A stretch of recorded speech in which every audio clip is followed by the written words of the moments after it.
Perrine, vous pouvez nous faire voir ce que vous avez autour du cou, puis nous dire ce que ça représente? C'est le Graal, voilà ce que je peux en dire. C'est un peu la plus dure compétition pour un skieur. C'est les courses d'un jour où il faut être bon, donc c'est ça qui la rend difficile. Et voilà, d'avoir réussi à passer outre les attentes et toute la pression, c'est une grande fierté. Vous étiez l'une des favorites en arrivant à Pyeongchang, vous avez assumé ce statut, c'était compliqué? Je me posais énormément de questions au début de la saison. Est-ce que j'allais y arriver? Qu'est-ce qu'allaient dire les médias si j'y arrive pas?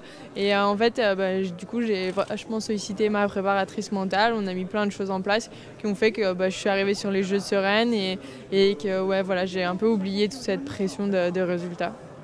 Vous n'êtes pas passé en dernière lors de la finale, vous aviez fait votre run, vous étiez première, mais il restait du monde derrière vous. Comment on vit ces instants-là? On serre les fesses, on croise les doigts aussi, on prie pour que ça passe et voilà, c'est passé. Vous avez déjà tout vécu aux Jeux Olympiques, la désillusion, alors que vous n'aviez que 15 ans, mais vous aviez fait de super qualifs et puis une déception en finale. Et puis là, la consécration, c'est incroyable. À 19 ans, 2 Jeux Olympiques, 2 émotions totalement différentes.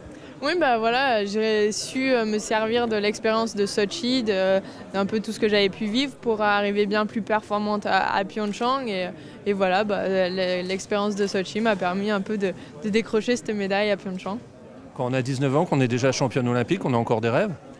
Je suis pas championne du monde en single, j'ai envie de faire encore plein de victoires en Coupe du Monde. Il me manque un globe de cristal aussi, donc j'ai encore des gros objectifs. Est-ce que vous attendiez à l'engouement que votre titre a entraîné? Non, j'y avais vraiment pas pensé parce que y penser, ça voulait dire aussi penser aux résultats. Donc c'est vraiment quelque chose que je faisais pas, que j'évitais pour ne pas me mettre la pression. Vous étiez la première médaillée française en plus en Corée, c'est encore une saveur particulière. C'est la fierté d'ouvrir le tableau des médailles et puis aussi de peut-être un peu donner l'envie aux athlètes français, peut-être leur montrer la voie, je sais pas, mais c'était cool de faire la première médaille.